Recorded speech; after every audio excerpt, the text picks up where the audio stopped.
guys, i-flex ko lang, ipakita ko lang sa inyo yung ating bagong freezer.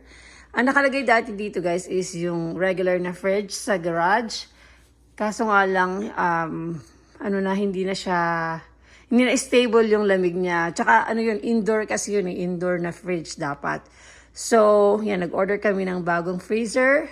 Ito talaga, freezer lang to. Ang brand niya is, ito, GE. From, nabili namin to sa Costco, guys. So, ayan, may controller siya dito. Kaka-deliver lang actually. So, pakita ko lang yung loob nito. Open natin. Yan. Para rin siyang regular na fridge. Pero marami siyang mga lalagyanan dito.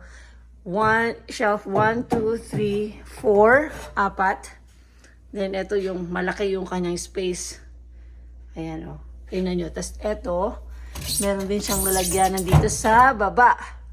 So, yan, mas malaki na, mas marami na kaming mabibiling ice cream at may ilalagay dito. Kasi yung freezer namin guys sa loob ng bahay, tsaka dito sa labas. Minsan, hindi nagkakasya sa mga binibili namin, lalo na yung mga pag nag-sale, yung ice cream or meat or vegetables na pwede namin i-stock na naka-sale. Ayan, pwede na natin siya ilagay dito guys. So, ayan ang ganda. Diba? So, ayan yung ating bagong freezer.